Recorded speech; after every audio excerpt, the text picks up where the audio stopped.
नमस्कार विद्यार्थी मित्रांनो, आजच्या आपल्या लेक्चरमध्ये मॅक्रो इकॉनॉमिक्स, मॉनिटरी इकॉनॉमिक्स या विषयातील अतिशय महत्त्वाचा टॉपिक, महत्त्वाची कन्सेप्ट आपण आज पाहणार आहे. ती म्हणजे भाववाढ, इन्फ्लेशन. ही इन्फ्लेशन म्हणजे मौद्रिक अर्थशास्त्रामधली सर्वात ज्वलंत अशी त्या ठिकाणी आणि सर्वात महत्त्वाचं म्हणजे प्रॅक्टिकल कन्सेप्ट आहे, जे आपल्याला ती सविस्तर समजून घ्यायची आहे. परीक्षेच्या दृष्टीने देखील सर्वात महत्त्वाचं आहे आपल्याला इन्फ्लेशन आणि डिफ्लेशन या दोन महत्त्वाच्या समस्या ज्या देशामध्ये असतात, ज्या सातत्याने उद्भवणाऱ्या असतात, त्या दोन समस्यांपैकी 100% इन्फ्लेशन ही जी समस्या आहे ती वारंवार आणि सातत्याने उद्भवणारी असते, ती प्रॅक्टिकल आहे. त्यामुळे तिथे प्रश्न 100% विचारला तो भाववाढ म्हणजे काय, भाववाढीचा अर्थ, भाववाढीची कारणे आणि परिणाम आणि काही उपाययोजना अशा संदर्भात त्या ठिकाणी त्याचा अभ्यास आहे. मात्र आपण आजच्या लेक्चरमध्ये सर्वात महत्त्वाचं आपण काय शिकणार आहे आज, तर भाववाढ म्हणजेच काय, त्याची आपल्याला संकल्पना व्यवस्थित समजून घ्यायची आहे, कन्सेप्ट किंवा डेफिनेशन. सेकंड आपल्याला कॉजेस, भाववाढीची कारणे, इन्फ्लेशनची त्या ठिकाणी आपल्याला कॉजेस सविस्तर समजून घ्यायचे आहेत.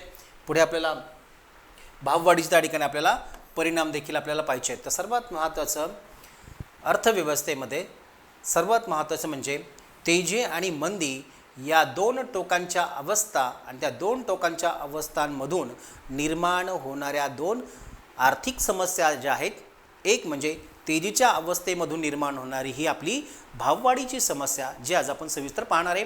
आणि पुढच्या लेक्चरमध्ये जे आपल्याला दुसरी टोकाची जी खालची अवस्था असते, ज्याला आपण मंदी म्हणतो, त्या मंदीच्या अवस्थेमधून त्या ठिकाणी भावघटीची समस्या निर्माण होते.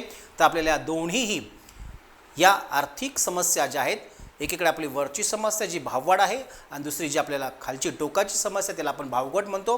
इन्फ्लेशन अँड डिफ्लेशन म्हणजेच आपल्या दोन टोकांच्या ज्या आर्थिक समस्या आहेत, त्या दोन्ही टोकांच्या आर्थिक समस्या टाळून अर्थव्यवस्था नेहमी संतुलन पातळीमध्ये ठेवणं आवश्यक असतं. आणि ते अर्थव्यवस्थेमध्ये सातत्याने ही अर्थव्यवस्था संतुलित पातळीमध्ये ठेवण्यासाठी एकीकडे सरकारला आणि एकीकडे त्या ठिकाणी मध्यवर्ती बँकेला त्या ठिकाणी तारेवरची कसरत करावी लागते. अतिशय टोकाची भाववाढ ही अर्थव्यवस्थेसाठी घातक असते आणि अतिशय टोकाची भावघट ही देखील अर्थव्यवस्थेसाठी ती घातक असते. म्हणून आपल्याला ह्या दोन्ही टोकांच्या अवस्था त्या ठिकाणी आपण त्या ठिकाणी टाळून आपली अर्थव्यवस्था ह्या संतुलित स्थितीमध्ये आपल्याला इक्वल पोझिशनमध्ये किंवा इक्विलिब्रियम पोझिशनमध्ये ठेवत असताना आपल्या अर्थव्यवस्थेला ह्या सगळ्या तारीवरची कसरत आपल्याला करावी लागते. म्हणून आपल्याला ही भाववाढ ही आर्थिक समस्या जी आहे ती नक्की काय आहे, त्याचा अर्थ, कारणे आणि परिणाम आजच्या आपण ह्या लेक्चरमध्ये सविस्तर समजून घेणार आहोत. तर प्रकरण नंबर जे 3 आहे त्याच्यावरती आपला हा महत्त्वाचा हा टॉपिक आहे. तर आपण ते सविस्तर त्याचे पाहूया आता मुद्दे सर्व. ओके, भाववाढ म्हणजे काय, भाववाढीचा अर्थ किंवा संकल्पना. तर भाववाढ या शब्दामध्येच त्या ठिकाणी तो काही अर्थ आपल्याला सांगितला गेलेला आहे. भाववाढ म्हणजेच कशाची, भाव म्हणजेच काय, किंमत. तर किमतीमध्ये झालेली वाढ म्हणजेच भाववाढ, असं त्याच्यात सरळ सरळ शब्दशः आपण त्याचा अर्थ आपण घेऊ शकतो. तो अर्थ मात्र काही चुकीचं नाही आहे, पण आपल्या अर्थशास्त्रीय परिभाषेमध्ये आपल्याला भाववाढीचा अर्थ आपल्याला तो सांगायचा आहे. परीक्षेला मात्र त्या ठिकाणी तुम्ही असंही त्या ठिकाणी लिहू शकता, वस्तूच्या किमतीमध्ये झालेली वाढ म्हणजे भाववाढ. ही व्यावहारिक भाषेमध्ये आपण त्या ठिकाणी त्याला योग्यच आहे, ते चुकीचं नाही आहे, पण आपल्याला अर्थशास्त्रीय पद्धतीने त्याची आपल्याला संकल्पना किंवा अर्थ आपल्याला तो सांगायचा आहे. तो असा आहे. त्याच्यामध्ये सर्वात महत्त्वाचं क्राउथर आणि कोलनबर्ग, अँक्ले आणि फ्रीडमन या 3 अर्थशास्त्रज्ञांनी सांगितलेल्या संकल्पना आहेत, ते आपण पाहूया थोडक्यात. तर सर्वात महत्त्वाचं क्राउथरनी सांगितलेली व्याख्या काय सांगते, भाववाढीलाच चलन विस्तार असंही म्हटले जाते. त्यालाच आपण काय म्हणतोय, ते चलन विस्तार अशी स्थिती आहे की, आता चलन विस्तार यालाच आपण भाववाढीला चलन विस्तार असंही म्हटलं जातं, लक्षात घ्या. तर चलन विस्तार म्हणजे अशी अवस्था की ज्यामध्ये पैशाचे मूल्य घटते आणि वस्तूच्या किंमत पातळीमध्ये वाढ होते. म्हणजे दोन वेगवेगळ्या टोकाच्या वेगळ्या अवस्था सांगितलेल्या आहे. एकीकडे पैशाचे मूल्य कमी होते आणि दुसरीकडे वस्तूचे मूल्य मात्र वाढते. ह्या दोन्ही विरोधाभासात निर्माण झालेले असेल तर आपल्या अर्थव्यवस्थेमध्ये काय आहे, भाववाढ आहे, चलन विस्तार झालेला आहे. पैशाचे मूल्य कमी होणे तुलनेने वस्तूच्या किमती वाढणे, हे लक्षात घ्या. यालाच आपण काय म्हणायचं आहे, भाववाढ. त्याचा सर्वसाधारण व्यवहारामधला अर्थ काय रे, तर जेव्हा आपल्या पैशाचं मूल्य कमी होतं, म्हणजे आपण जेवढे पैसे बाजारात घेऊन गेलो मात्र वस्तू मात्र आपल्याला कमी मिळतात, कारण वस्तूची किंमत वाढलेली आहे मात्र पैशाचं मूल्य मात्र घटलेलं आहे. त्याला आपण काय म्हणायचं आहे, भाववाढ असं म्हणायचं आहे. म्हणजेच काय, तर आपल्याला इथे पैशाचे मूल्य घटणे आणि वस्तूची किंमत पातळी वाढणे म्हणजेच चलन विस्तार किंवा त्याला भाववाढ असं म्हटलेलं आहे क्राउथरने. तिथं आपण शब्द त्या ठिकाणी व्याख्येमध्ये आपण क्राउथरचा आपण त्या ठिकाणी उल्लेख केला तरी चालेल, नाही केला तरी चालेल, पण आपल्या व्याख्या मात्र लिहित असताना डबल इन्व्हर्टेड कॉमामध्ये आपण त्या ठिकाणी त्याला मांडलं पाहिजे, कारण it's a particular sentence, definition आहे, अर्थ आहे, त्यामुळे आपल्याला त्याचं ते डबल इन्व्हर्टेड कॉमामध्ये त्या ठिकाणी त्याचं आपल्याला सांगायचं. ओके, पुढे सेकंड जी डेफिनेशन दिली ती काय सांगते, जास्त किंवा अधिक झालेला पैसा जेव्हा कमी वस्तूंचा पाठलाग करतो त्यालाच आपण काय म्हणायचं आहे, त्या स्थितीलाच चलन विस्तार किंवा भाववाढ म्हणतात. म्हणजे अर्थव्यवस्थेमध्ये पैशाचा पुरवठा जास्त आहे मात्र वस्तूंची संख्या कमी आहे, अशा स्थितीला काय म्हणायचं आहे, चलन विस्तार किंवा भाववाढ. जेव्हा अर्थव्यवस्थेमध्ये पैशाचा पुरवठा जास्त आहे आणि वस्तूंचा पुरवठा मात्र कमी आहे तेव्हा अशा सिच्युएशनला किंवा अशा स्थितीला काय म्हणायचं आहे, भाववाढ म्हणायचं. म्हणजे ॲज कम्पेअर मनी सप्लाय आपला काय झाला आहे, जास्त आहे आणि वस्तूच्या पुरवठा मात्र तो गुड्स सप्लाय तो कमी आहे. म्हणजे इथे या व्याख्येमध्ये दोन संदर्भ सांगितलेले आहेत, पैशाचा पुरवठा आणि वस्तूचा पुरवठा. वस्तूचा पुरवठा जास्त आहे मात्र पैशाचा पुरवठा जास्त आहे मात्र वस्तूचा पुरवठा कमी आहे. तर ही जी सिच्युएशन आहे ती म्हणजेच भाववाढ आहे. पहिल्या व्याख्यामध्ये काय सांगितलं होतं, वस्तूचे मूल्य कमी आणि पैशाचे मूल्य कमी आणि वस्तूचे मूल्य जास्त. तर इथे मात्र दोन संदर्भ सांगितले होते क्राउथरने. इथे कोलबर्नने सांगितलेल्या व्याख्येमध्ये मात्र त्या ठिकाणी दोन संदर्भ आहेत, एक म्हणजे पैशाचा पुरवठा आणि वस्तूंचा पुरवठा. जेव्हा पैशाचा पुरवठा जास्त होतो आणि मात्र वस्तूंचा पुरवठा कमी असतो आणि हा जास्त झालेला पैशाचा पुरवठा कमी वस्तूंचा पाठलाग करतो म्हणजेच भाववाढ किंवा चलन विस्तार होय. तर तिसरी जी व्याख्या सांगितलेली आहे ती म्हणजेच काय आहे, एका शब्दात सांगितले, किंमत वाढीच्या प्रक्रियेला चलन विस्तार असे म्हणतात. काय म्हटलेलं आहे, किंमत वाढीच्या प्रक्रियेलाच चलन विस्तार किंवा भाववाढ असे म्हणतात. ओके, तर अशा पद्धतीने ही थोडक्यात सांगितलेली व्याख्या आहे. आता आपल्याला थोडंसं पुढे जाऊया, भाववाढीची कारणे. तर भाववाढीची जी कारणे आहेत ती भाववाढीची कारणे ही प्रामुख्याने दोन बाजूने विचारात घेतली जातात. ती दोन बाजूने म्हणजेच कोणती, तर एका बाजूने मागणीच्या बाजूने निर्माण होणारी भाववाढीची कारणे आणि दुसरं म्हणजे पुरवठ्याच्या बाजूने निर्माण होणारी भाववाढीची कारणे. मुळात भाववाढ ही जी संकल्पना आहे ती ही किमतीशी संबंधित असणारी आहे आणि किमतीवर त्या ठिकाणी प्रभाव हा म्हणजे लक्षात घ्या, कोणत्याही त्या ठिकाणी वस्तूच्या किमती हे कोण ठरवतं, तर कोणताही एक ग्राहक ठरवत नाही किंवा कोणताही एक उत्पादक ठरवत नाही. तर वस्तूची किंमत निश्चित कोण करतं, तर वस्तूची मागणी आणि वस्तूचा पुरवठा. म्हणून त्या ठिकाणी वस्तूची मागणी आणि वस्तूचा पुरवठा जर वस्तूची किंमत निश्चित करत असेल तर नक्कीच त्या ठिकाणी भाववाढीच्या कारणांमध्ये देखील आपल्याला मागणीच्या बाजूने निर्माण होणारी भाववाढीची कारणे आणि पुरवठ्याच्या बाजूने निर्माण होणारी भाववाढीची कारणे आपल्याला विचारात घेणं आवश्यक आहे. दोन बाजूने त्या ठिकाणी आपल्याला ही कारणं विचारात घेणं गरजेचं आहे. तिथं आपण त्या ठिकाणी पहिल्यांदा इथे भाववाढीची कारणे पाहत असताना इथे दोन महत्त्वाचं म्हणजे एक मागणीच्या बाजूने आणि दुसरे म्हणजे पुरवठ्याच्या बाजूने भाववाढ आपल्याला विचारात घ्यायची आहे. तुम्हाला मी सांगितलं की किंमत जी आहे तो किंमत ठरवणं तर कोण ठरवतं, तर एकीकडे डिमांड आणि दुसरीकडे सप्लाय. तर डिमांड आणि सप्लाय त्या ठिकाणी ही किंमत त्या ठिकाणी ठरवत असल्यामुळे त्या ठिकाणी आपल्याला नक्कीच या डिमांड साईड कॉजेस आणि सप्लाय साईड कॉजेस आपल्याला त्या ठिकाणी विचारात घेणं गरजेचं आहे. मागणी वाढल्यामुळे त्या ठिकाणी किमती वाढू शकतात, तो आपला बाजू त्या ठिकाणी म्हणजेच काय, डिमांड साईड. आणि सप्लाय कमी झाला आहे म्हणून त्या ठिकाणी किमती वाढल्या आहेत. तर शॉर्टेज निर्माण झालं सप्लायचं म्हणून त्या ठिकाणी किमती वाढल्यात. तर अशा दोन बाजूने आपल्याला त्याची कारणं विचारात घ्यायची, डिमांड साईड इन्फ्लेशन कॉजेस आणि सप्लाईड साईड कॉजेस त्या ठिकाणी आपल्याला विचारात घ्यायचे आहे.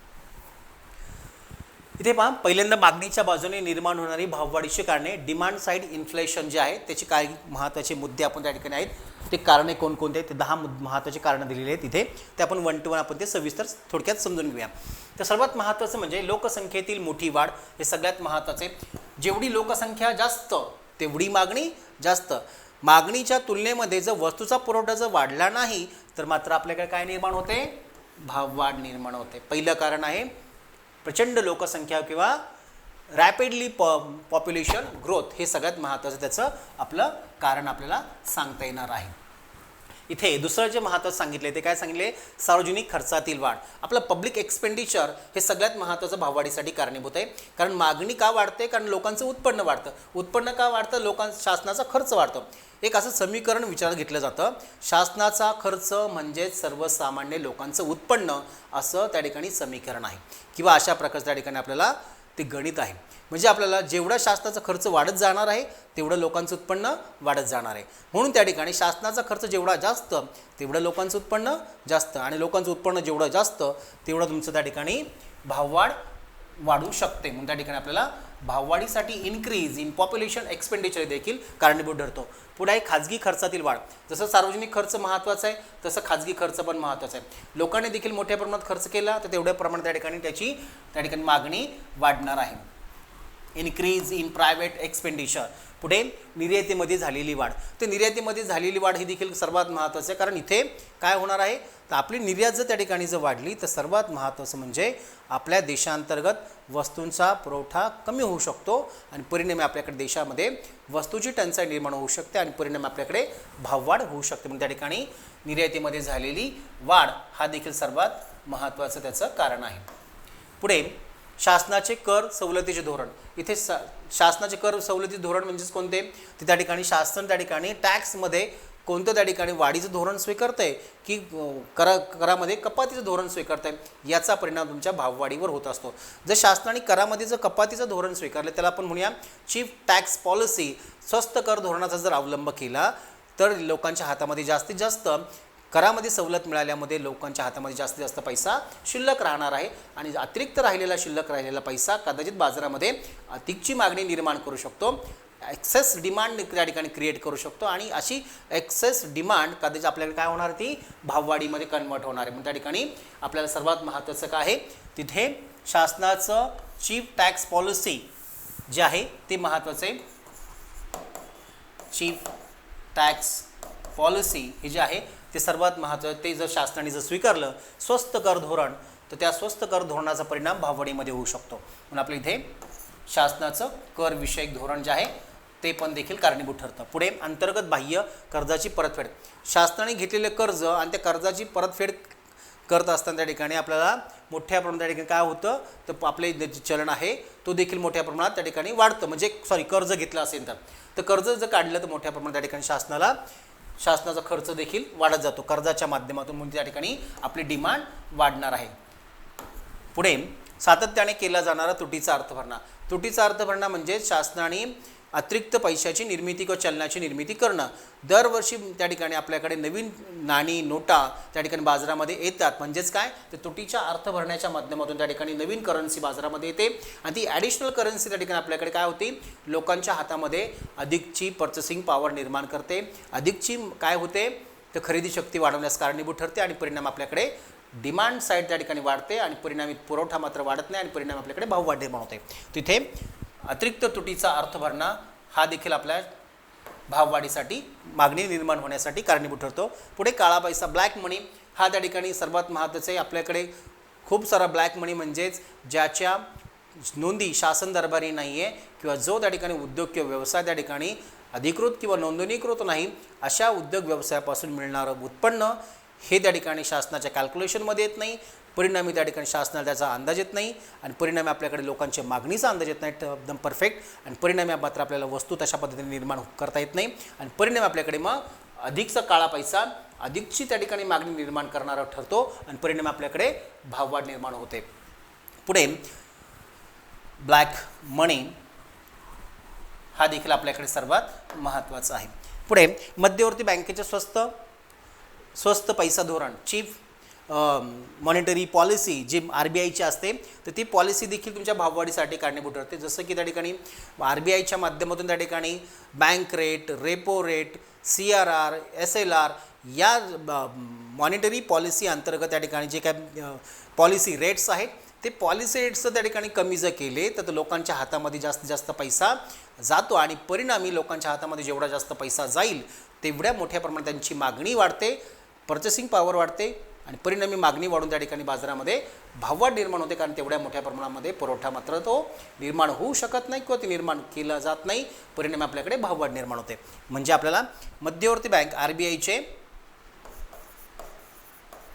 मॉनिटरी पॉलिसी जे आहे ते महत्त्वाचं कारणीभूत ठरते. म्हणजे RBIचं चलनविषयक धोरण तेही स्वस्त, त्याला आपण चीप मॉनिटरी पॉलिसी ही तुमच्या भाववाढीसाठी कारणीभूत ठरते. सर्वात महत्त्वाचं आहे सेंट्रल बँक चीप मनी पॉलिसी, त्याला आपण मॉनिटरी पॉलिसी म्हणूया. आणि शेवटचा आहे उपभोक्त्याच्या उत्पन्नात झालेली वाढ. उपभोक्त्याच्या उत्पन्नात म्हणजे काय, थेट ग्राहकांच्या उत्पन्नात जर वाढ झाली तर त्यांची खरेदी शक्ती वाढते आणि खरेदी शक्ती वाढली की ते बाजारामध्ये त्या ठिकाणी जातात, मागणी करतात आणि परिणामी आपल्याकडे मागणीचा फ्लो वाढतो. परिणामी वस्तूचा त्या ठिकाणी पुरवठा वाढलेला नसतो आणि परिणामी आपल्याकडे भाववाढ निर्माण होते. म्हणजे थेट तुमच्या भाववाढीसाठी कारणीभूत ठरणारा जो घटक आहे तो म्हणजे थेट लोकांच्या उत्पन्नामध्ये सरळ थेट झालेली वाढ, हा देखील तुमच्या मागणी वाढण्यासाठी अतिशय महत्त्वाचा कारणीभूत घटक आहे. म्हणून त्या ठिकाणी बाजारामध्ये मागणी वाढून भाववाढ निर्माण होते. अशा प्रकारे त्या ठिकाणी इन्क्रीज इन कन्झ्युमर इन्कम, त्याला आपण रिअल इन्कम असं म्हणूया, आपण त्याला उपभोक्त्याचं वास्तविक उत्पन्नात वाढ झाली की देखील त्या ठिकाणी भाववाढीस कारणीभूत होते. तर इथं सर्वात महत्त्वाचं हे आपल्याला 10चे 10 मुद्दे आपण त्या ठिकाणी सविस्तर घेतले. परीक्षेला जर विचारलं तर 10चे 10 मुद्दे आपण त्या ठिकाणी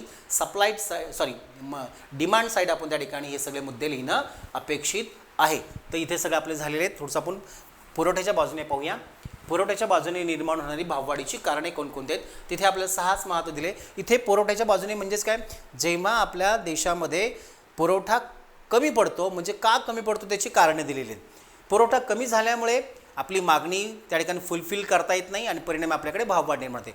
आणि म्हणून आपल्याला जो मागणी आणि पुरवठ्याचा त्या ठिकाणी जो तफावत आहे, ती तफावतमध्ये त्या ठिकाणी सर्वात महत्त्वाचं म्हणजे सप्लाईड साईड त्या ठिकाणी आपली कमी राहिली की आपल्याकडे भाववाढ ही अटळ असते. म्हणून आपल्याला पुरवठा का कमी पडतो त्याची कारणे दिलेली आहेत. त्यात सर्वात महत्त्वाचं म्हणजे पहिलं दिलेलं आहे, पहा, उत्पादन घटकांची दुर्मिळता. आता उत्पादन घटकांची दुर्मिळता म्हणजेच काय, भूमी, श्रम, भांडवल आणि संयोजक हे जे काय आहेत उत्पादन घटक आहेत, ते जेवढ्या मोठ्या प्रमाणात त्या ठिकाणी आपल्या त्या ठिकाणी प्रोडक्शन फॅक्टर्स आपल्याकडे मोठ्या प्रमाणात उपलब्ध असतील तेवढ्या मोठ्या प्रमाणात आपल्याला उत्पादन घेणं शक्य असतं. पण जर आपल्याकडे प्रोडक्शन फॅक्टर्स त्या ठिकाणी जर आपल्याकडे जर कमी प्रमाणात उपलब्ध असतील तर आपल्या उत्पादकतेवर त्याचा प्रतिकूल परिणाम होतो. उत्पादन कमी राहतं आणि आपल्याकडे भाववाढ निर्माण होते. म्हणून आपल्या त्या ठिकाणी सर्वात महत्त्वाचं म्हणजे scarcity of factor of production. तर आपल्याला सर्वात महत्त्वाचं म्हणजे आपल्याला हे प्रोडक्शन फॅक्टर्स आपण त्या ठिकाणी काय, त्याची दुर्मिळता आहे सर्वात महत्त्वाचं कारण आहे. दुसरं नैसर्गिक आपत्ती किंवा संकटे. नैसर्गिक आपत्ती किंवा संकट हे दुसरं महत्त्वाचं त्याचं कारण आहे, ज्याच्यामध्ये त्या ठिकाणी आपल्याला आता उत्पादनावरती प्रतिकूल परिणाम घडवण्यासाठी त्या ठिकाणी नैसर्गिक आपत्ती किंवा संकट, जसं की आपल्याकडे सातत्याने जर पाहिलं तर आपल्याकडे निसर्गाच्या संदर्भाने एक तर आपल्याकडे पाऊस एवढा पडतो की आपल्याकडे महापुराची परिस्थिती निर्माण होते, किंवा एका बाजूने एकदा पाऊस म्हणजे पडतच नाही की तो त्या ठिकाणी दुष्काळ निर्माण करणार असतो. म्हणजे आपल्याकडे ओला दुष्काळ आणि सुका दुष्काळ अशा दोन टोकाच्या नैसर्गिक आपत्तीची समस्या आपल्याकडे सातत्याने उद्भवणारी असते. मागच्या 10 वर्षाचा इतिहास जर पाहिला तर आपल्याकडे सातत्याने हेच चालू आहे. एक तर आला तर पाऊस एवढा पडतो की पुराची परिस्थिती निर्माण होते, किंवा पावसाने पाठ फिरवली की आपल्याकडे दुष्काळच निर्माण होतो. आणि मग आपल्याकडे काय होतं इथे, मग अशा दोन्हीही टोकाच्या नैसर्गिक आपत्तीमुळे आपलं ॲग्रिकल्चर प्रोडक्शनवर त्याचा प्रतिकूल परिणाम होतो आणि परिणामी आपल्याकडे त्या ठिकाणी काय होते, आपल्याला ॲग्रिकल्चर प्रोडक्शन त्या ठिकाणी वाढत नाही. ॲग्रिकल्चर प्रोडक्शन वाढलं नाही की आपल्याला इंडस्ट्रियल प्रोडक्शन कमी पडतं आणि परिणाम आपल्याकडे कृषी आणि औद्योगिक वस्तूचा शॉर्टेज निर्माण होतो आणि परिणामी आपल्याकडे बाजारपेठेमध्ये सप्लाईड त्या ठिकाणी साईड कमी राहते आणि डिमांड साईड मात्र वाढलेली असते आणि परिणामी आपल्याकडे भाववाढ निर्माण होते. इथं आपल्याला इथे काय आहे तर नैसर्गिक आपत्ती किंवा संकट हे सगळ्यात महत्त्वाचं कारण आहे. नॅचरल डिझास्टर्स अँड क्लायमेट्स हे आपलं त्या ठिकाणी दुसरं महत्त्वाचं कारण आहे. तिसरं महत्त्वाचं आहे औद्योगिक कलह. तर औद्योगिक कलह म्हणजेच काय, तर औद्योगिक कलह म्हणजे सातत्याने औद्योगिक क्षेत्रामध्ये संप, आंदोलन, मोर्चे, ताळेबंदी अशा वेगवेगळ्या मार्गाने मालक आणि कामगार यांच्यामध्ये जो संघर्ष होतो त्या संघर्षाला आपण काय म्हणायचं आहे, औद्योगिक कलह, इंडस्ट्रियल डिस्प्यूट. तर हा इंडस्ट्रियल डिस्प्यूट जेवढा मोठ्या प्रमाणात वाढतो किंवा चालू राहतो परिणामी आपल्याकडे तेवढं काय होतं, औद्योगिक उत्पादकता आपली कमी राहते. इंडस्ट्रियल डिस्प्यूट जेवढे जास्त तेवढी आपल्या उत्पादनावर त्याचा प्रतिकूल परिणाम होतो आणि परिणामी आपली उत्पादकता कमी राहते आणि परिणामी आपल्याकडे काय होते, आपल्याकडे उत्पादनाचं प्रमाण कमी राहिल्यामुळे सप्लाईड साईड कमी राहते आणि परिणामी आपल्याकडे डिमांड साईड मात्र ती वाढलेली असते आणि परिणामी आपल्याकडे भाववाढ निर्माण होते. ओके, तर आपल्याला इथे औद्योगिक कलह हे देखील महत्त्वाचं कारण आहे. इंडस्ट्रीयल डिस्प्यूट, तर सर्वात महत्त्वाचं आहे इंडस्ट्रीयल डिस्प्यूट, हे देखील त्याचा कारणीभूत घटक आहे. पुढे 4 नंबर आहे युद्धजन्य परिस्थिती. तर युद्धजन्य परिस्थिती लाईक वॉर सिच्युएशन, आत्ताच इराण, इराक आणि अमेरिका या 3 राष्ट्रांचा आपण त्या ठिकाणी आखाती युद्ध आपण ज्याला म्हणून ओळखतोय, त्या आखाती युद्धाचा आपल्या आता भाववाढीचा संदर्भाने आपण अनुभव घेतलेला आहे आता, आणि आपण तो एकदम प्रॅक्टिकली आपण अनुभव आता आपण घेतोय. तर भाववाढीच्या कारणांमध्ये सर्वात महत्त्वाचं म्हणजे युद्धजन्य परिस्थिती, हे देखील तुमच्या भाववाढीसाठी अतिशय महत्त्वाचं कारण समोर जातं. ते कारण हे सप्लाईड साईडने आहे, हे मात्र आपल्याला लक्षात ठेवायचं आहे. तो आपल्या पुरवठ्यावर प्रतिकूल परिणाम करणारं महत्त्वाचं रिझन आहे, ते म्हणजे युद्धजन्य परिस्थिती. जेवढं युद्ध जास्त कालावधी चालेल तेवढी भाववाढ ही टोकापर्यंत जाऊ शकते. आत्ता आपण त्या ठिकाणी सीज फायर केलेलं आहे, पण आपल्याकडे जर युद्ध जर असं चालू राहिलं असतं, आपल्याकडे कदाचित शॉर्टेज, आणखीन आपल्याकडे सिलेंडरचं शॉर्टेज निर्माण झाला असता, पेट्रोल डिझेलचं झालं असता, आणि परिणामी त्यांची वाहतुकीचा खर्च वाढला असता, परिणामी आपल्या स्वयंपाकाच्या त्या ठिकाणी किंवा इतर सगळ्या कुकिंगच्या बाबतीमधला खर्च वाढला असता, हॉटेलिंग महाग झालं असतं. आता आपल्याकडे आहे ना, आपल्याकडे हॉटेलिंग महाग झाली आहे, आपल्याकडे सगळं ट्रान्सपोर्टेशन कॉस्ट वाढलं, आणि परिणामी ट्रान्सपोर्टेशन कॉस्ट वाढल्यामुळे आपल्याला इतर सर्वच खर्चांमध्ये ही वाढ त्या ठिकाणी घडवली आहे. तर अशा प्रकारे युद्धजन्य परिस्थिती लाईक वॉर सिच्युएशन हे देखील तुमच्या भाववाढीचं अतिशय महत्त्वाचं कारण, हे भाववाढीसाठी कारणीभूत आहे. हे आपल्याला करंटली आपण त्याचा आपण एक्सपिरियन्स घेतलेला आहे. ओके, पुढे आहे एकल उत्पादन पद्धत. आपल्याकडे प्रोडक्टिव्हिटी, उत्पादकता ही वाढत का नाही आहे? कारण आपल्याकडे एकल जी आपल्याकडे प्रोडक्शन मेथड आहे, त्याला आपण काय म्हणूया, ती जी एकल प्रोडक्शन मेथड ती सर्वात महत्त्वाची, आपल्याकडे उत्पादन कमी देणारे आहे. एकाच वेळेस आपण एकाच क्षेत्रामध्ये 2-2 पिकं घेतली, एक मोठं पीक एक छोटं पीक जर घेतलं, दुहेरी पीक पद्धत किंवा तिहेरी पीक पद्धत, तर मल्टिपल प्रोडक्शन मेथड्स आपण त्या ठिकाणी जोपर्यंत अडॉप्ट करत नाही तोपर्यंत आपल्या त्या ठिकाणी प्रोडक्टिव्हिटी वाढणार नाही, आणि जोपर्यंत आपली प्रोडक्टिव्हिटी उत्पादकता वाढत नाही तोपर्यंत आपल्या त्या ठिकाणी सप्लाईड साईड आपल्या त्या ठिकाणी दाबलेलीच राहणार आहे. म्हणून आपल्याला जर पुरवठ्यामध्ये जर समाधानकारक वाढ घडवून आणायची असेल तर आपल्याला इथे काय झालं पाहिजे, एकल उत्पादन पद्धतीऐवजी आपण काय केलं पाहिजे, दुहेरी किंवा तिहेरी उत्पादन पद्धतीचा आपण अवलंब केला पाहिजे, तरच आपल्या त्या ठिकाणी सप्लाईड साईड वाढू शकते. मात्र आपल्याकडे ॲग्रिकल्चर सेक्टरमध्ये आज जे आपल्याकडे एकच वेळेस एकच पीक घेण्याची पद्धत आपल्याकडे असल्यामुळे आपल्याकडे प्रोडक्टिव्हिटी कमी आहे, आणि परिणामी आपल्याकडे भाववाढ निर्माण होते. शेवटचं आपल्याकडे त्या ठिकाणी कारण आहे, एकच शेवटचं आहे विक्रेत्यांकडून केली जाणारी साठेबाजी. सर्वात महत्त्वाचं म्हणजे कधी कधी त्या ठिकाणी आपला पुरवठा हा जास्त असतो, पण बाजारामध्ये जाणीवपूर्वक हेतू पुरस्कृत विक्रेत्यांकडून पुरवठादारांकडून त्या ठिकाणी कृत्रिम टंचाई निर्माण केली जाते. जसं की आत्ताच्या युद्धजन्य परिस्थितीमध्ये आपल्याकडे सिलेंडर्स म्हणजे आपल्याकडे गॅसचा सप्लाय आपल्याकडे आहे, पण आपल्याकडे जाणीवपूर्वक काही गॅस एजन्सीने त्या ठिकाणी काय केलेलं आहे, शॉर्टेज निर्माण केलं आहे. शॉर्टेज निर्माण करून त्या ठिकाणी बाजारामध्ये भाव वाढून वाढलेले, म्हणजे काही अंशी त्या ठिकाणी काही नॅचरल रिझन असू शकतं, किंवा काही अंशी त्या ठिकाणी काही महत्त्वाच्या विक्रेत्यांकडून किंवा सप्लायर्सकडनं त्या ठिकाणी शॉर्टेज निर्माण केला जाऊ शकतो, आणि आपल्याकडे भाववाढ निर्माण केली जाऊ शकते. म्हणजेच काय, साठेबाजी. साठेबाजीचा अर्थ काय, जास्तीचा नफा मिळवण्याच्या हेतूने जी गुंतवणूक केली जाते किंवा जी वर्तणूक केली जाते त्याला आपण साठेबाजी म्हणतो. जे विक्रेत्यांच्या संदर्भामध्ये होते ते विक्रेते अधिकचा नफा मिळवण्याच्या हेतून काय करतात, साठेबाजी करतात, आणि परिणामी आपल्याकडे कृत्रिम टंचाई निर्माण करतात. शॉर्टेज आपण त्याला तो निर्माण केला जातो, मग आपण त्याला अननॅचरल शॉर्टेज त्या ठिकाणी निर्माण होतं, आणि परिणामी आपल्याकडे भाववाढ निर्माण होते. अशा प्रकारे पुरवठ्याच्या बाजूने आपल्याकडे प्रतिकूल कारणांमुळे पुरवठा कमी पडतो, आणि पुरवठा कमी झाल्यामुळे आपल्याकडे एकीकडे दुसरीकडे डिमांड मात्र वाढलेली असते, आणि परिणामी मागणी जास्त आणि पुरवठा कमी, या कारणामुळे आपल्याकडे भाववाढ निर्माण होते. कारण आपण व्याख्येमध्ये सांगितलेलं आहे की आपल्याकडे जो आपण कोलबर्ननी सांगितलेली जी व्याख्या सांगितलेली, वस्तूचा पुरवठा कमी आणि पैशाचा पुरवठा जास्त म्हणजेच भाववाढ. इथे मात्र आपल्याला वस्तूचा पुरवठा कमी होण्यापाठीमागे हे कारण आपल्याला दिसून येतं.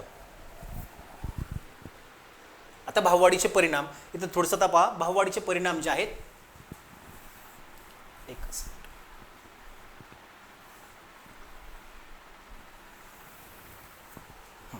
तर भाववाढीचे जे परिणाम आहेत ते भाववाढीचे परिणाम आपल्याला त्या ठिकाणी 3 भागामध्ये विचार घेतले जातात. एक म्हणजे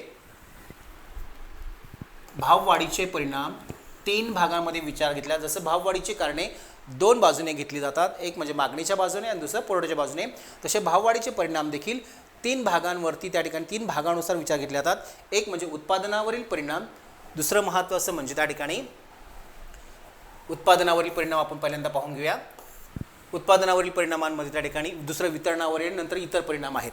तर उत्पादनावर काय परिणाम होतात, तर सर्वात भाववाढीच्या कालावधीमध्ये उत्पादनाच्या संदर्भामध्ये गुणवत्तेत घट झालेली असते. भाववाढीच्या कालावधीमध्ये जास्तीची किंमत वाढलेली असते, त्यामुळे उत्पादक किंवा विक्रेता जास्तीत जास्त नफा मिळवण्याच्या हेतूने काय करतो, वस्तू तयार करतो. आणि ती वस्तू तयार करत असताना कमीत कमी खर्चामध्ये जास्तीत जास्त वस्तू तयार करण्याचं त्याचं धोरण असतं किंवा त्याची ती पॉलिसी असते. आणि परिणामी त्या वस्तू तयार करण्यासाठी तो रॉ मटेरियल तो अतिशय निकृष्ट दर्जाचा वापरतो आणि परिणामी त्या वस्तू कशा असतात, त्या गुणवत्तेने कमी असतात किंवा त्याला आपण काय म्हणूया, चांगल्या क्वालिटीच्या वस्तू भाववाढीच्या कालावधीमध्ये मिळत नाही. हे मात्र आपण लक्षात ठेवायचं आहे की भाववाढीच्या सिच्युएशनमध्ये वस्तू ह्या चांगल्या मिळण्याची अपेक्षा करायची नाही. तर आपल्याला हे सर्वात महत्त्वाचं, गुणवत्ता घटलेली असते, साठेबाजी वाढते. आता आपण जसं भाववाढीचं पाहिलं, आता आपण आत्ताच रिझल्ट आपल्याला लाईक वॉर सिच्युएशनमध्ये आपल्याकडे काय झालेलं आहे, तर साठेबाजी वाढवलेली. तर आपल्याकडे सिलेंडर सप्लायर्स जे आहेत, एजन्सीज, त्यांनी काय केलेलं आहे, ते शॉर्टेज निर्माण केलं, साठेबाजी वाढते. पुढे उत्पादन गुंतवणूक सुरुवातीला वाढते आणि मात्र नंतर ती घटते. भाववाढीच्या कालावधीमध्ये सुरुवातीला काय होतं, गुंतवणूक वाढते, नंतर ती कमी होते. ती का वाढते, नफा मिळवण्याच्या हेतूने काही आणखीन बाजारामध्ये इन्व्हेस्टर त्या ठिकाणी आकर्षित होतात, बाजारामध्ये येतात आणि नंतर मात्र ते नफा मिळवतात आणि मात्र त्यांना तो काही अंशाने तोटा होतो, मग पुन्हा बाजारामध्ये ते एक्झिट होतात. नंतर आपल्या पुढे आहे उत्पादन तंत्रामध्ये बदल होतो. भाववाढीच्या कालावधीमध्ये जास्तीच्या नफा मिळवण्याच्या हेतूने कमीत कमी खर्चामध्ये जास्तीत जास्त उत्पादन देणारी टेक्निक्स, तंत्र त्या ठिकाणी उत्पादकांकडून त्या ठिकाणी काय केले जातात, अडॉप्ट केली जातात, स्वीकारली जातात. आणि मग तिथं त्या ठिकाणी हातमागाऐवजी यंत्रमागाचा अवलंब केला जातो किंवा यंत्रसामुग्रीचा वापर मोठ्या प्रमाणात होतो. म्हणजे मनुष्यबळाचा कमी आणि यंत्रसामुग्रीचा वापर करून त्या ठिकाणी उत्पादन घेण्यावर भर ह्या कालावधीमध्ये वाढतो. म्हणजेच काय, तर भाववाढीच्या कालावधीमध्ये आपण काय होतं, उत्पादन टेक्निक्समध्ये त्या ठिकाणी बदल होतात. म्हणजे इथे आपल्याला production, change in production techniques इथं सर्वात महत्त्वाचं आहे, त्याच्यामध्ये बदल होतो. हा झाला उत्पादनावरचा परिणाम. पुढे आहे वितरणावरील परिणाम. आता हे वितरणावरील परिणाम म्हणजेच काय, देशात जे काही वेगवेगळे लोकसंख्येचे त्या ठिकाणी वर्ग आहेत, त्या सगळ्यांच्यावरती कसा परिणाम होतो वेगवेगळ्या अंगाने. तर सर्वात महत्त्वाचा धनको आणि ऋणको. धनको आणि ऋणको म्हणजेच काय, कर्ज घेणारा आणि कर्ज देणारा. तर धनको कोण आहे, देणारा, आणि ऋणको म्हणजेच घेणारा.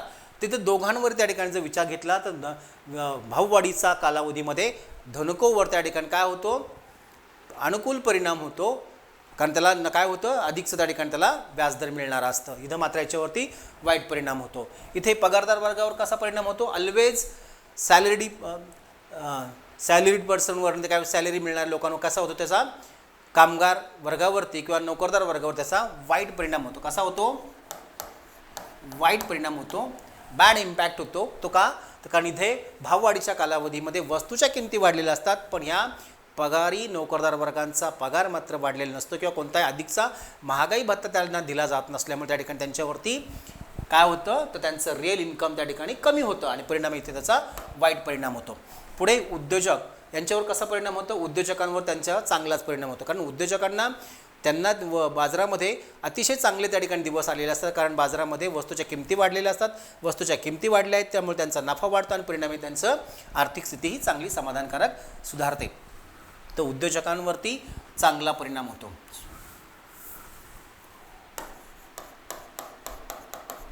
चांगला परिणाम इथे उद्योजकांवर होतो. इथं गुंतवणूकदारांवर देखील हा चांगला परिणाम होतो, कारण जेवढी त्या ठिकाणी बाजारामध्ये किंमत जास्त तेवढा नफा जास्त होता आणि इन्व्हेस्टरला त्या ठिकाणी गुंतवणूकदाराला त्याचा तो परतावा अधिकचा जास्तीचा मिळतो.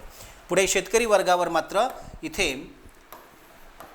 चांगला आणि वाईट या दोन्ही बाजूने त्याच्यावरती परिणाम होतो. तर चांगला का आणि वाईट का, तर चांगला, शेतकरी हा मुळात त्या ठिकाणी उत्पादक आहे. शेतकरी कोण आहे, उत्पादक आहे. उत्पादक असल्यामुळे त्याच्यावरती चांगला परिणाम होतो. आणि दुसरीकडे हा ग्राहक असतो, ग्राहक असल्यामुळे त्याच्यावरती वाईट परिणाम होतो. इथे वाईट परिणाम होतो आणि इथे चांगला परिणाम होतो. इथे म्हणून आपल्या त्या ठिकाणी शेतकऱ्यावर दुहेरी परिणाम होतो. कसा परिणाम होतो?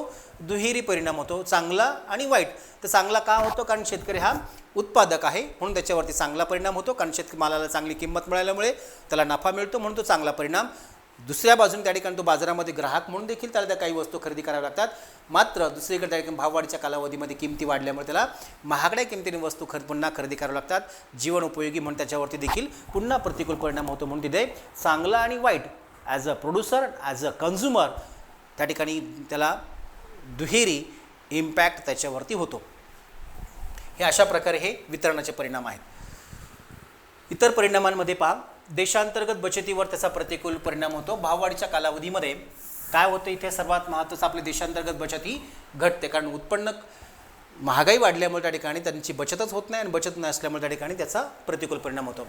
आयातीचे प्रमाण वाढते, कारण आपल्या देशांतर्गत वस्तूची किमती वाढलेल्या असल्यामुळे आपल्याला पलीकडच्या देशांमधनं आपल्याला काय करावं लागतात? वस्तू आयात कराव्या लागतात, म्हणून आपल्या देशाची आयात वाढते, निर्यात कमी होते. पुढे आर्थिक विषमता वाढते. इकॉनॉमिक इम्बॅलन्स आपल्याला काय होते? इथे त्या ठिकाणी मोठ्या प्रमाणात वाढतं, म्हणजे आपल्याला इकॉनॉमिक इनइक्वॅलिटी त्या ठिकाणी मोठ्या प्रमाणात त्या ठिकाणी आपल्याला निर्माण होते. आणि शेवटचं आहे रोजगार आणि आर्थिक विकासावर त्याचा अनुकूल परिणाम होतो. भाववाढ ही जरी त्या ठिकाणी सर्वसामान्य दृष्टिकोनातून जरी घातक असली तरी ती अर्थव्यवस्थेच्या दृष्टीने ती चांगली समजली जाते, कारण भाववाढीच्या कालावधीमध्ये उत्पादकांना, गुंतवणूकदारांना नफा वाढतो आणि परिणामी ह्या नफा वाढल्यामुळे ते अधिकची नव्याने रिइन्व्हेस्टमेंट करतात. रिइन्व्हेस्टमेंट केल्यामुळे पुन्हा प्रोडक्शन वाढतं आणि प्रोडक्शन हे त्या ठिकाणी रोजगार निर्मितीला चालना देणारं असतं. आणि म्हणून इथे भाववाढीचा जो दुहेरी परिणाम आहे तो म्हणजे रोजगार आणि उत्पादन ह्या दोघांना काय मिळत असते? चालना मिळते आणि परिणामी त्यातून मग आपल्या देशामध्ये आर्थिक विकास साध्य केला जातो किंवा तो आर्थिक विकासामध्ये तो त्या ठिकाणी परिवर्तित होतो. रोजगार, उत्पादन ह्या दोघांमुळे त्या ठिकाणी आर्थिक विकासाला चालना मिळते. अशा प्रकारे हे इतर परिणामामध्ये आपल्याला ते सांगता येणार आहे. ते अशा प्रकारे आपल्याला भाववाढ म्हणजे काय, भाववाढीच्या व्याख्या आपण सविस्तर पाहिल्यात. भाववाढीची कारणे जी मागणीच्या बाजूने आणि पुरवठ्याच्या बाजूने दोन्ही बाजूने आपण त्या ठिकाणी पाहिलेली आहेत. भाववाढीची कारणे आणि परिणाम पाहिलेले आहेत आणि कारणे पाहिलेत आणि परिणाम म्हणजे ते भाववाढीचे 3 बाजूने परिणाम पाहिले आहेत. एक म्हणजे उत्पादनावरील परिणाम, 2 वितरणावरील परिणाम आणि 3 इतर परिणाम. अशा प्रकारे आपण भाववाढीचा सविस्तर त्या ठिकाणी आपण अभ्यास केलेला आहे. परीक्षेला जर प्रश्न विचारला गेला भाववाढ म्हणजे काय किंवा चलन विस्तार म्हणजे काय, त्याची कारणे आणि परिणाम स्पष्ट करा, तर हे सगळे त्या ठिकाणी आपल्याला सविस्तर त्याची मांडणी करायची आहे. तर अशा प्रकारे भाववाढीचा आपण टॉपिक पाहिलेला आहे. भावघटीच्या संदर्भामध्ये आपण त्या ठिकाणी तो टॉपिक कव्हर करणार नाही. याची सेम उलटी बाजू म्हणजे ते भावघट आहे, त्यामुळे आपल्याला याचे मुद्दे त्या ठिकाणी तुम्ही मात्र थोडीशी अपोजिट साईडने जर विचारात घेतले तर तुम्हाला ती भाववाढ त्या ठिकाणी लिहिणं शक्य आहे. हे नाण्याची दुसरी बाजू आहे, ती तुम्ही त्या ठिकाणी मांडू शकता. तर इथे आपल्याला भाववाढ मात्र मी सविस्तर घेतलेले. तर पुन्हा भेटूया नवीन आपल्या टॉपिकसह, कारण माझ्या माहितीप्रमाणे मॉनिटरी इकॉनॉमिक्समधले सगळे महत्त्वाचे टॉपिक आपण त्या ठिकाणी कव्हर केलेले आहेत. ज्या विद्यार्थ्यांनी अद्यापही इको मास्टर बाय डॉक्टर विशाल या चॅनलला सबस्क्राईब केलं नसेल तर चॅनल सबस्क्राईब करून घ्या, कारण याच्यामध्ये सर्वच आपल्या परीक्षे दृष्टीने सर्वच महत्त्वाचे लेक्चर्स आणि आता पुढच्या काही दिवसांमध्ये आपण त्या ठिकाणी काही प्रॅक्टिस टेस्ट आपण त्या ठिकाणी सिलेबसवर घेणार आहे. आपल्या परीक्षा पद्धतीने NEPच्या पॅटर्ननुसार आपल्याला जे काय आपण ते आहे ते सगळं आपण एक्झाम पॅटर्ननुसार आपण त्या ठिकाणी टेस्ट आपण त्या ठिकाणी घेणार आहे. तर विद्यार्थ्यांनी मात्र चॅनलला लवकरात लवकर सबस्क्राईब करा, बेल आयकॉन बटन प्रेस करा, जेणेकरून तुम्हाला पुढच्या व्हिडिओचे नोटिफिकेशन तुम्हाला सहजासहजी ते प्राप्त होतील. तर सर्वांना पुन्हा भेटूया. परीक्षेसाठी बेस्ट ऑफ लक. थांबूया, पुन्हा भेटूया नवीन टॉपिकसह. थँक्यू.